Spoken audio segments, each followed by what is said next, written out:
Bom, hoje nós vamos finalizar a exposição desta série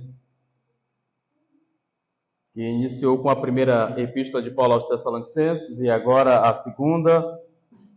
Domingo passado nós tratamos aí até o versículo 16. Hoje vamos fechar com 17 e 18, fazendo uma breve reflexão sobre os principais pontos que nós destacamos aqui nesta carta. Vamos ler então. A saudação é de próprio punho. Paulo. Este é o sinal em cada epístola. Assim é o que eu assino. A graça de nosso Senhor Jesus Cristo seja com todos vós. Amém, irmãos. Amado Pai e bendito Senhor, graças te damos por este momento de culto, onde a tua igreja está aqui presente, ó Pai, bem como disposta para aprender da tua palavra, para ouvir a exposição bíblica, do qual temos realizado continuamente com a tua igreja. Em nome do Senhor Jesus, nós te louvamos, ó Pai, nesse instante, que teu Espírito Santo nos conduza, em nome de Jesus. Amém. Irmãos, é sempre uma alegria finalizar uma série de exposições, somente quando nós pegamos alguns textos como este, que Paulo escreveu à igreja em Tessalônica, e escreveu em 2 cartas, para, através dessas cartas, tratar de algumas questões daquela igreja especificamente, mas que as mesmas questões são tratadas até hoje, porque essas palavras de Paulo continuam atuais. Apesar de Paulo ter endereçado a uma igreja na cidade de Tessalônica, a mensagem também fala aos nossos corações no dia de hoje. Assim é a natureza das Escrituras, irmão. A Bíblia, ela nunca fica desatualizada. Nós olhamos para o texto bíblico, tanto no Antigo como no Novo Testamento, de Gênesis a Apocalipse, e a palavra nos fala hoje da mesma forma, ou certamente trazendo lições para a nossa vida. E quando nós interpretamos essas palavras à luz daquilo que a Bíblia, que o Espírito Santo revelou nas Escrituras Sagradas, nós conseguimos extrair lições maravilhosas para a nossa vida. E todo versículo das Escrituras, não existe um único versículo na Bíblia, irmãos, que alguém possa dizer, este versículo é impróprio para ser pregado na igreja. Este versículo é proibido para menor de 18 anos. Não há um único versículo na Bíblia que possa levar essa designação de proibição. Todo texto das Escrituras Sagradas é útil para o ensino, para a repreensão, para a educação na justiça, como Paulo ensinou na carta a Timóteo. Então, o grande desafio dos pregadores é sempre manter a fidelidade na exposição da palavra. Eu sei que para muitos irmãos é difícil extrair alguma lição de um versículo 17 ou 18, como nós acabamos de ler. Mas aqui Paulo nos traz nós podemos extrair algumas questões da vida do apóstolo, do ministério do apóstolo, inclusive da sua prática em pastoral, e nós devemos olhar para o texto e sempre buscar extrair dali algo para a nossa vida espiritual. Então veja que no domingo passado, como de costume, eu costumo fazer um breve resumo daquilo que nós apresentamos no domingo anterior. Então, Paulo, ele faz as últimas recomendações para a igreja em Tessalônica. Ele já escreveu uma carta àquela igreja para resolver os problemas no que diz respeito à doutrina da segunda vinda de nosso Senhor Jesus Cristo. Aqueles irmãos, ou pelo menos alguns deles, estavam preocupados com relação à vinda de Jesus, pensavam eles que Jesus não voltaria, ou que Jesus voltaria logo e eles ficariam de fora caso alguém morresse antes da vinda de Cristo. E aí Paulo escreve essas cartas justamente para orientar esses irmãos, que eles não devem se preocupar quanto a isso, porque quando o nosso Senhor Jesus Cristo voltar a segunda vez, Ele vai ressuscitar aqueles que morreram em Cristo, ressuscitarão primeiro, para estar com o Senhor. Os demais que morreram sem Cristo também ressuscitarão para o juízo eterno, para enfrentar o julgamento divino, onde Cristo virá como juiz naqueles dias para julgar a todos. E aqueles que estiverem vivos naqueles dias, os crentes, os cristãos que estiverem vivos no momento da segunda vinda do nosso Senhor, eles terão seus corpos transformados. E assim também estarão com o Senhor. Mas ninguém pode se ausentar do dia do juízo final. Todos comparecerão diante do juízo de Deus. E todos prestarão contas a Deus. Logicamente que aqueles que creram serão chamados pelo Pai da seguinte forma: vinde, benditos de meu Pai, para herdar a herança que vos está preparada desde a fundação do mundo. Os demais que vivem na desobediência, que vivem desordenadamente, como nós tratamos aqui no texto anterior, estes serão apresentados diante do Rei, do Juiz, do nosso Senhor Jesus Cristo, e ele dirá: apartai-vos de mim, maldito, para o fogo eterno, porque eu não vos conheço. Então é esse o contexto. Então Paulo faz as últimas recomendações para aqueles irmãos quando ele finaliza essa carta. Ele vai dizer: nós vos ordenamos, isso no versículo 6, nós vos ordenamos, irmãos, em nome do Senhor Jesus Cristo, que vos apartei de todo irmão que ande desordenadamente e não segundo a tradição que de nós recebeste. Esta é a recomendação geral de Paulo. Havia alguns cristãos naquela igreja que não queriam trabalhar. Nós abordamos isso no domingo passado. Mas o apóstolo Paulo, porque eles imaginavam, ou talvez alguns imaginavam, não, Jesus está voltando, não preciso empreender nada, não preciso realizar nenhum tipo de tarefa, nenhum trabalho a longo prazo. E dependendo do sustento, a igreja pode nos ajudar quanto a isso. Mas aí Paulo dá a grande advertência no versículo 10. Porque quando ainda convosco vos ordenamos isto, se alguém não quer trabalhar, também não coma. E aí foi a recomendação. E o apóstolo Paulo, irmãos, vai falar do seu próprio ministério, de como ele, Paulo, Silas e Timóteo, que são os autores dessa carta, escreveram essa carta certamente ditada pelo apóstolo Paulo, mas Silas e Timóteo também estavam presentes. Nós veremos que possivelmente Paulo ditou a carta e Silas ou Timóteo, ou os dois, escreveram a carta. Isso era muito comum, a gente vai ver isso também em outros escritos do Novo Testamento. Pedro, por exemplo, utilizando possivelmente de Silas, este mesmo que redigiu a carta para Paulo aqui. Então, o apóstolo orienta no que diz respeito a eles mesmos, servindo como exemplo. Eles trabalhavam dia e noite para não ser pesado para ninguém, muito menos para a igreja do Senhor Jesus Cristo. Por isso que não é muito comum, não é normal nós vermos pessoas, especialmente pastores, líderes, sugando a igreja ou enriquecendo as custas da igreja. É lógico que a igreja, biblicamente, ela pode sustentar os seus ministros e deve sustentar os seus ministros quando for necessário. No entanto, quando observarmos pastores enriquecendo as custas da igreja, há algo muito errado nisso. Inclusive, esses pastores que enriquecem as custas da igreja não estão de acordo com o texto que Paulo vai ordenar para os ministros, os pastores, que não sejam avarentos, que não sejam dados ou cobiçosos. Como a palavra avarentos, irmãos, sabem, é aquela pessoa que ama demasiadamente o dinheiro, faz qualquer coisa pelo dinheiro.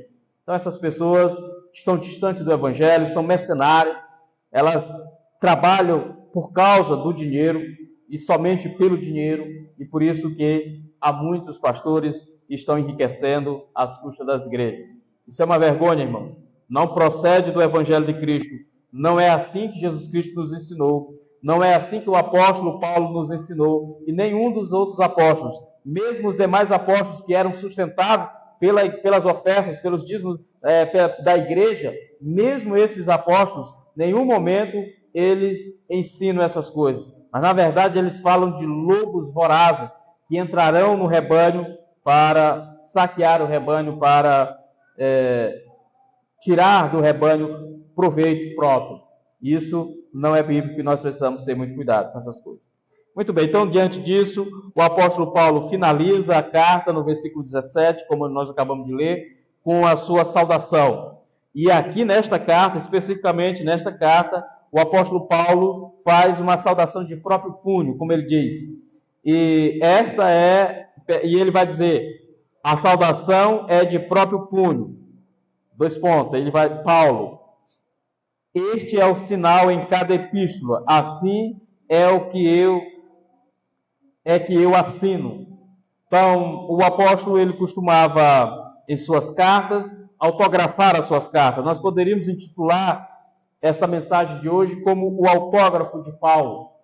Quão valioso seria este autógrafo do apóstolo Paulo? Aqui está nas Escrituras. Certamente, nós não temos os originais que foram autografados por Paulo. Nenhum dos originais do Novo Testamento, nenhum dos originais estão disponíveis. Não há nenhum texto mais original daquele onde o apóstolo, com a pena, a tinta, assinou um escrito qualquer. Não há. O que nós temos, irmãos, preservado nos dias atuais, são cópias, e mais cópias, e muitas cópias dos textos do Novo Testamento. Esta foi a maneira como Deus usou na sua soberania para preservar a sua palavra. Então, a igreja cristã, a igreja do Senhor Jesus Cristo, ela é coluna e baluarte da verdade. Ela é a grande defensora das Escrituras Sagradas. A igreja do Senhor Jesus Cristo é a guardiã das Escrituras Sagradas. E como é que nós, como cristãos, devemos guardar a palavra de Deus? Logicamente, irmãos, em nosso coração. Guardei a tua palavra em meu coração para não pecar contra ti. É assim a palavra do salmista. É assim que nós devemos guardar, praticando a palavra, aprendendo, memorizando, colocando em prática aquilo que nós aprendemos, entendendo os textos das Escrituras Sagradas. E, logicamente, hoje, com a facilidade que nós temos, com poucos recursos, uma média aí de R$100, um pouco menos disso, às vezes até com 20, 30 reais, dependendo do valor e da edição, você consegue comprar uma Bíblia. Ou você consegue baixar um aplicativo no seu celular, no computador, em outros aparelhos, e você pode ter uma Bíblia disponível para a sua leitura.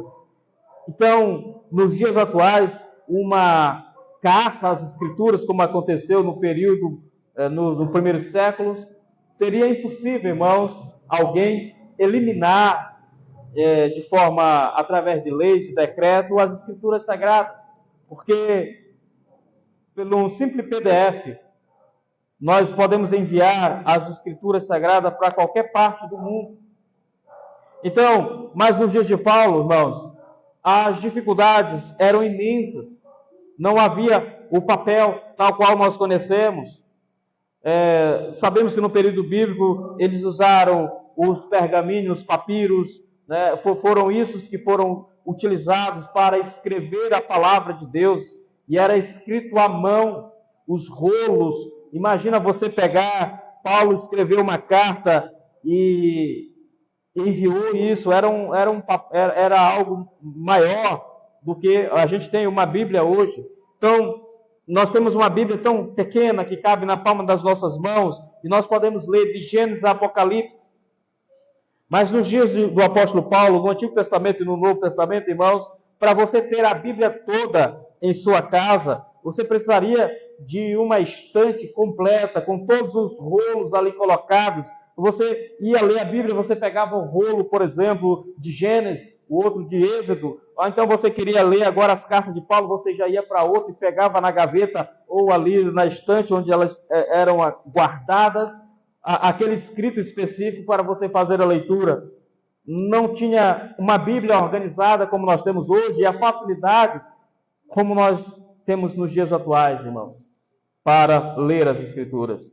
No tempo que eu me converti, a gente chegava na igreja, os novos convertidos tinham dificuldades de encontrar o endereço da Bíblia. O pastor dizia: irmão, vamos ler no livro fulano de tal, capítulo tal, versículo tal, e as pessoas tinham dificuldade de encontrar, estavam aprendendo. No meu caso foi assim também, mas rapidamente nós vamos nos familiarizando e já conseguimos abrir com muita facilidade. Hoje, no mundo digital, as pessoas nem têm mais esse trabalho de memorizar a ordem dos livros.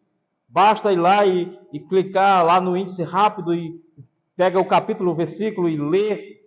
Nada contra, irmãos, as Bíblias digitais.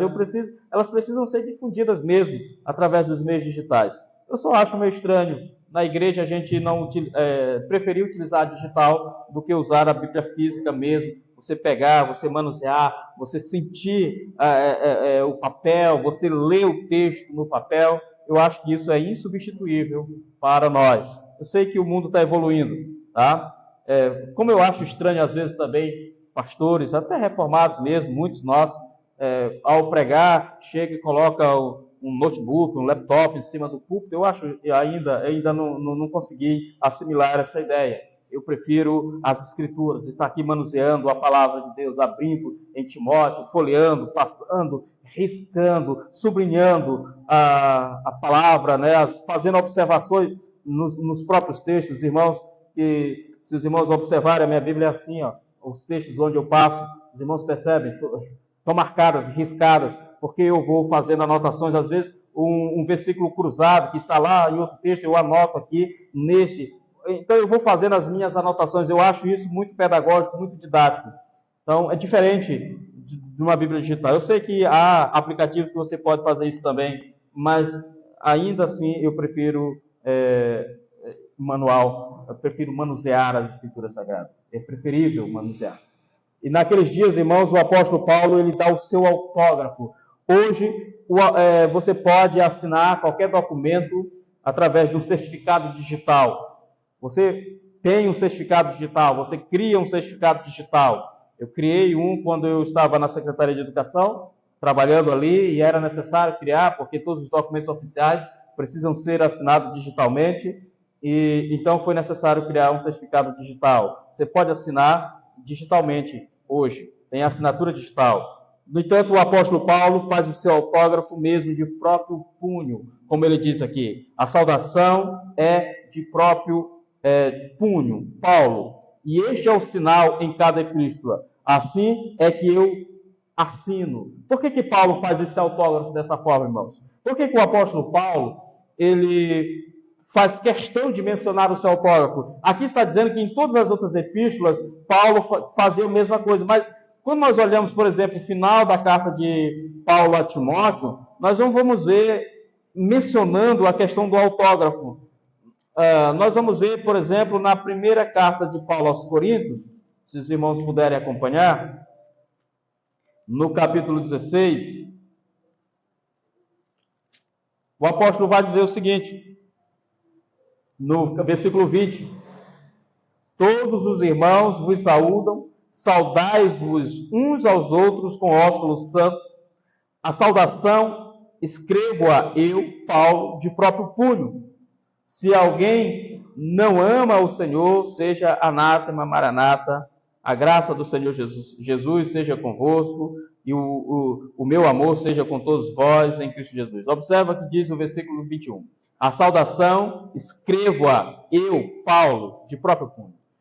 Era comum nos dias de Paulo, e também até na minha época de criança e adolescente também era comum, os mais velhos que não tinham acesso às tecnologias que nós temos hoje, de enviar uma mensagem de texto, muito menos uma mensagem de áudio, ou fazer uma videochamada com quem quer que seja através de um aplicativo. Naqueles dias, quando você queria conversar com alguém que estava distante, um parente, você enviava uma carta e você assinava a carta. Logicamente que Paulo, talvez por algumas dificuldades de saúde, alguns dizem que Paulo tinha muita dificuldade na visão, por isso ele ditava as suas cartas para que outros escrevessem. Possivelmente Silas ou o próprio Timóteo foram aqueles que escreveram essas cartas de Paulo. E então, mas para dar autenticidade, para mostrar àqueles irmãos da igreja de Tessalônica que esta carta era real, verdadeira, que foi o próprio apóstolo Paulo quem escreveu, então ele assinava e fazia questão de mencionar o fato da assinatura, coisa que ele não faz nas outras cartas, exceto talvez na que a gente leu agora de 1 Coríntios. Então ele não fazia menção, porque a primeira carta de Coríntios foi uma carta também muito dura, que Paulo escreveu àqueles irmãos que estavam em desobediência, em desordem, e Paulo escreveu repreensões severas àquela igreja de Coríntios. Por isso ele faz menção de colocar que ele, o apóstolo, assinou aquela carta de próprio punho para mostrar que a mensagem que estava sendo transmitida era, de fato, o pensamento de Paulo. Porque alguém que estava sendo repreendido, vamos imaginar, na segunda carta aos Tessalonicenses, alguém que estava vivendo desordenadamente, alguns traduzem como alguém que estava vivendo em desobediência, eram desobedientes a Cristo e a sua palavra e as palavras dos apóstolos. Então, essas pessoas poderiam olhar para a leitura da carta que foi feita perante a igreja e alguém pedir a palavra e dizer assim, irmão, tudo bem, eu reconheço a mensagem está sendo lida, é repreensão muito dura e tal, mas quem me garante que foi o apóstolo Paulo que escreveu isso? Quem me garante que foi Paulo que falou isso? Olha, irmãos, Paulo jamais teria dito algo dessa natureza. Quem não quer trabalhar, que não coma. Alguém disse assim, não, o apóstolo Paulo não escreveu isso. O apóstolo Paulo é um homem bom. O apóstolo Paulo jamais ia trazer uma mensagem tão dura para as pessoas dessa forma, incentivar, em dizer que as pessoas devem ficar com fome, se for o caso, até morrer de fome, porque não querem trabalhar. Aí o apóstolo Paulo, olha, fui eu mesmo que escrevi, tá? Estou assinando aqui só para vocês saberem. Para não terem dúvida que foi eu que escrevi. É recomendação do Senhor, é palavra do apóstolo, tinha o peso, tinha autoridade. Os apóstolos foram chamados por Deus para serem seus ministros e receberem a revelação no período do Novo Testamento. Então o apóstolo está dizendo, olha, tudo que está escrito nessa carta, foi eu que disse. Não há nenhuma dúvida quanto a isso. Fui eu que escrevi. Ditei, mas são palavras minhas, eu estou assinando embaixo. Estou aqui autenticando. Imagina-se então o carimbo, né? Naquele período, os documentos oficiais, às vezes, tinham selo, a cera, e a pessoa colocava o seu anel, né? Normalmente os reis faziam isso com os decretos. Não sei se foi este o caso, né? Possivelmente, mas Paulo está ali assinando. E aqueles irmãos conheciam o apóstolo Paulo. Eles já tinham recebido a primeira carta. Agora eles receberam a segunda carta. Porque já circulava naqueles dias, irmãos, no período do Novo Testamento, cartas que eram atribuídas a Paulo, a Pedro, a outros, que não eram de fato de autoria do apóstolo. Já existiam as fake news naqueles dias, como o povo gosta de falar hoje, né? Já existiam as cartas fakes daquele dia. Já existiam essas coisas. Então o apóstolo Paulo teve o cuidado aqui para que aqueles irmãos na igreja de Tessalônica soubessem que as palavras deles estavam, de fato, de acordo com o que ele pensava. E para autenticar isso, ele assinou. E aí ele finaliza, irmãos, o versículo 18 dizendo, a graça de nosso Senhor Jesus Cristo seja com todos vós. Os irmãos parecem não estar aqui muito completamente, mas ficou conhecido no meio cristão aquilo que é chamado da bênção apostólica, né? Paulo, o apóstolo. Quem dos irmãos não já foi em alguma igreja, no final do culto, o pastor diz a graça de nosso Senhor Jesus Cristo, o fruto do Espírito Santo, não sei o que mais, seja com todos vós, né? Eu não lembro bem, né, a fórmula, né? Mas muitos pastores fazem isso, inclusive batistas, né? Também. Eu não gosto dessas questões, irmãos, porque se é uma bênção apostólica, deixa para os apóstolos, tá bom? Não sou nenhum apóstolo, Nós não temos mais apóstolos nos dias atuais, mas há uma controvérsia quanto a essa questão. Há igrejas que ainda praticam a bênção apostólica nos dias de hoje.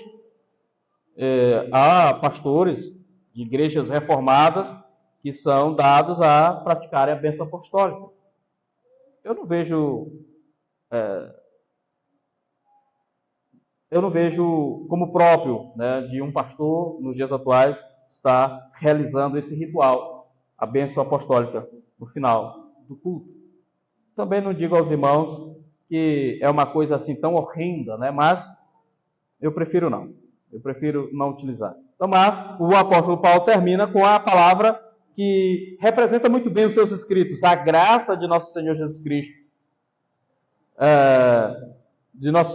Cristo, seja com todos vós. Por que Paulo fala isso, irmãos? Porque Paulo está escrevendo à igreja em Tessalônica. Ele está escrevendo aos crentes, apesar que no meio deles havia pessoas desobedientes, havia pessoas que estavam praticando coisas que não condiz com a cultura, com a vida e a atitude de um cristão. Mas Paulo está escrevendo a pessoas crentes. É certo que também em meio às igrejas sempre há aqueles que vão apostatar da fé.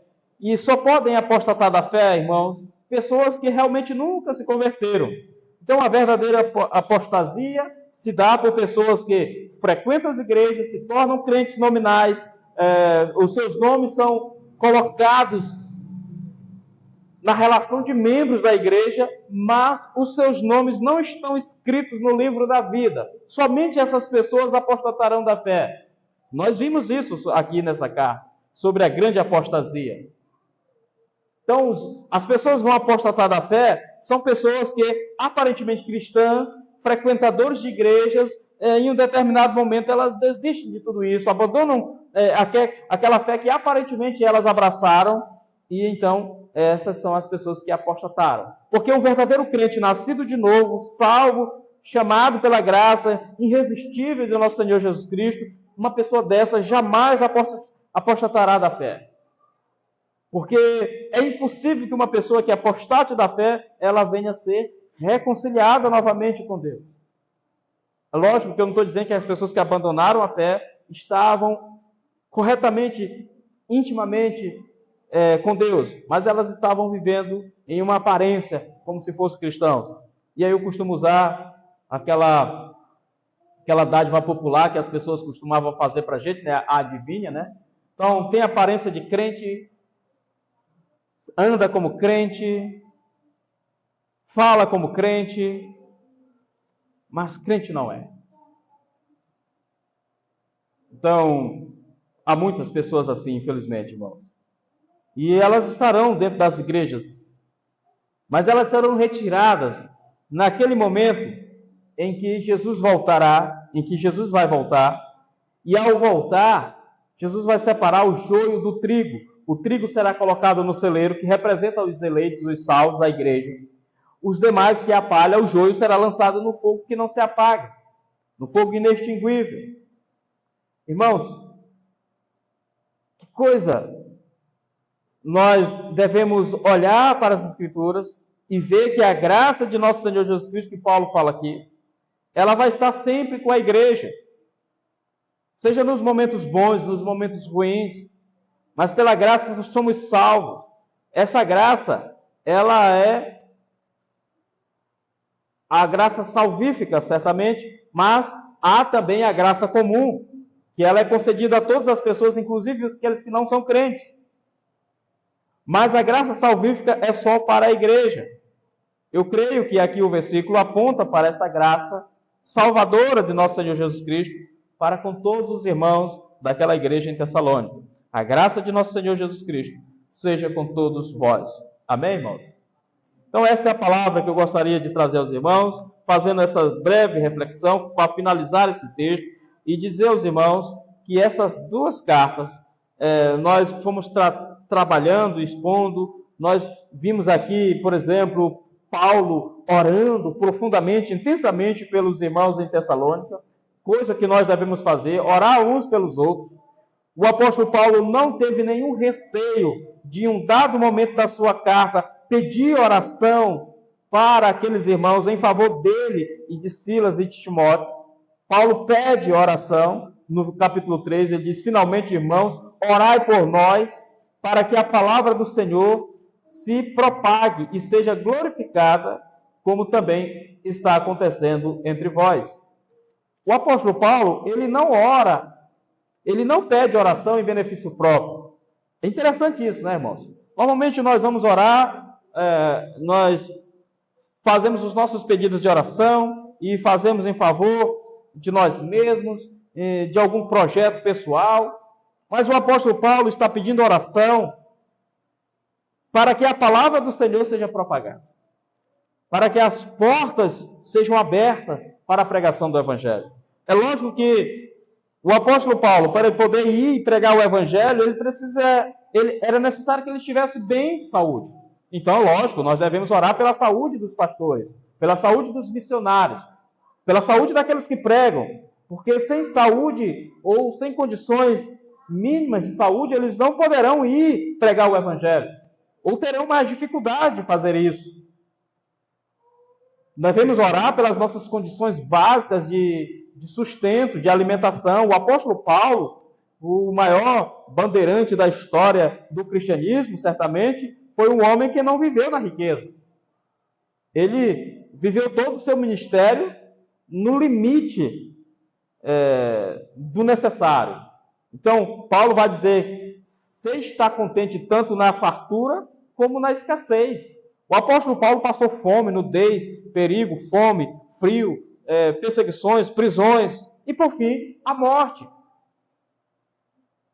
que nós estamos vendo hoje, irmãos, são pastores acomodados, certamente, em seus templos e se sentindo muito confortáveis e não estão indo fazer aquilo que Deus tem feito e não tem sido provado nem 1% daquilo que Paulo foi. Às vezes nós olhamos para as nossas tribulações, irmãos, para os nossos problemas, mas se nós compararmos aos problemas de Paulo, aos problemas que os missionários do primeiro século sofreram, o que nós sofremos, irmãos, nem se compara a isso. Então, devemos pedir oração para os irmãos, para que nenhum pastor, por mais sábio, por mais inteligente, por mais erudito ou qualquer atributo que possa ter, é suficiente. Ele não pode viver sem a ajuda, sem o apoio dos irmãos em oração. Por isso eu peço oração para os irmãos.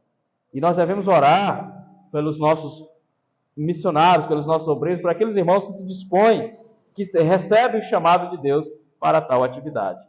Irmãos, também nessas cartas nós vimos principalmente sobre a questão do futuro, a doutrina escatológica da vinda do Filho do Homem. Nós tratamos eu já falei sobre a grande apostasia, nós falamos sobre a grande tribulação, nós falamos sobre a vinda do homem da iniquidade, Satanás, o anticristo, como Paulo vai mencionar aqui,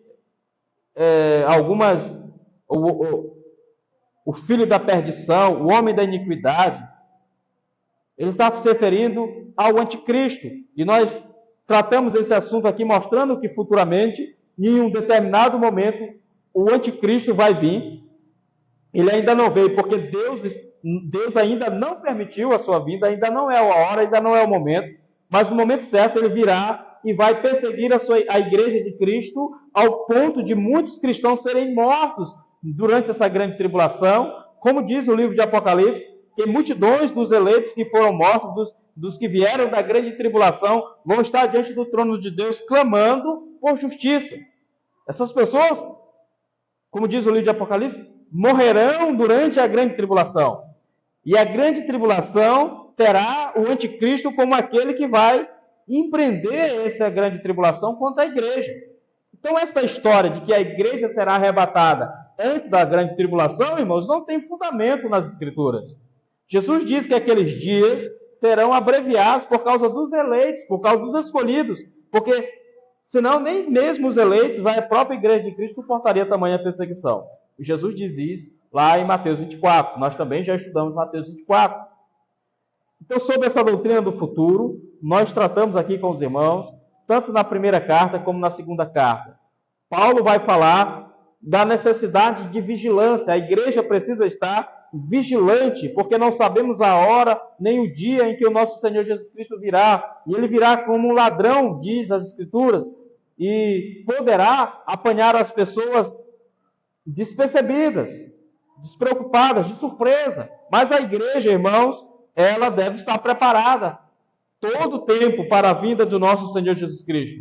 E eu disse isso aos irmãos durante essas exposições, que nós devemos estar preparados para a vinda do nosso Senhor Jesus Cristo. Mas eu digo que nós não devemos estar somente preparados para a vinda do nosso Senhor Jesus Cristo, mas nós devemos estar preparados para o nosso encontro com o Senhor Jesus Cristo.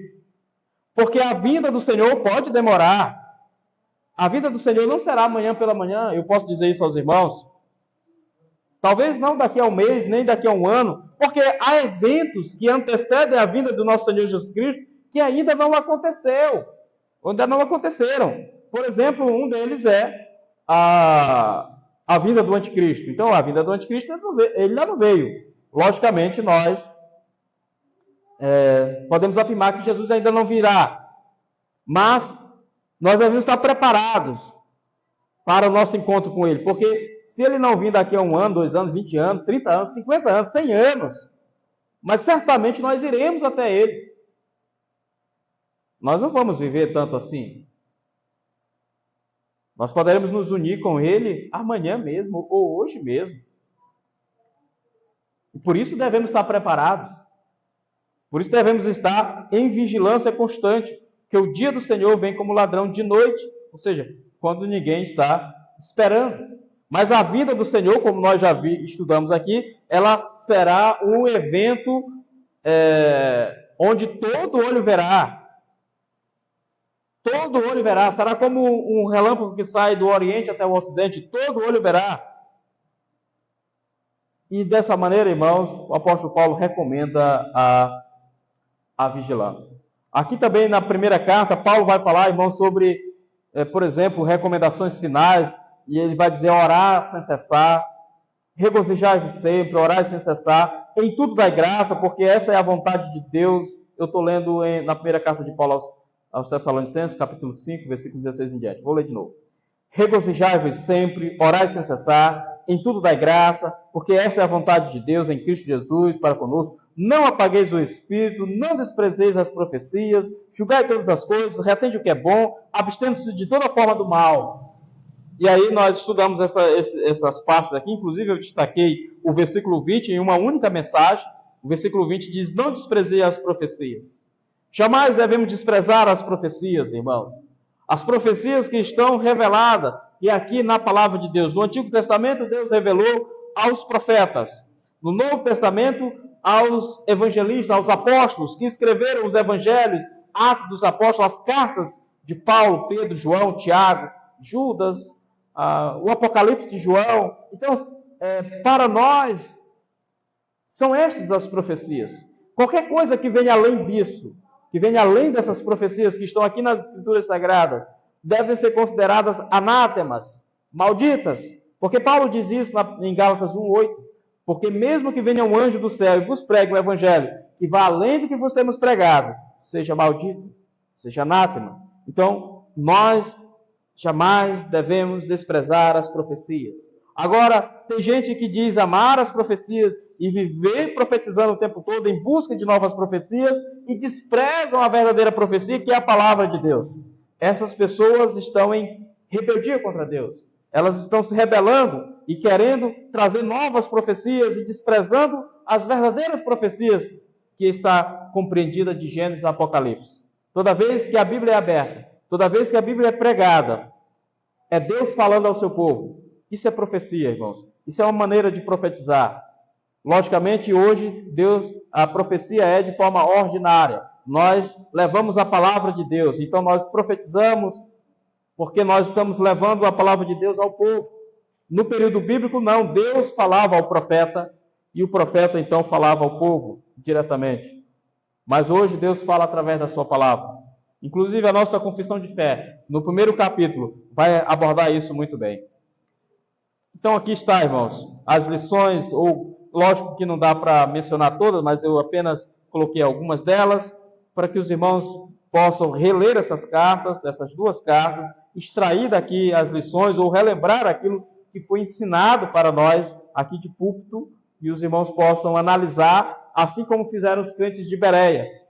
Como a Bíblia diz, em Atos dos Apóstolos, que os crentes de Bereia eram mais nobres do que os de Tessalônica. Veja, Bereia, próxima vizinha de Tessalônica. Os crentes de Bereia eram mais nobres do que os de Tessalônica. Por quê? Porque quando Paulo chegou em Bereia, ele pregando o Evangelho, pregando sobre o reino, o Messias, os crentes de Bereia, as pessoas de Bereia, elas iam examinar nas Escrituras para ver se aquilo que Paulo pregava de fato eram as Escrituras.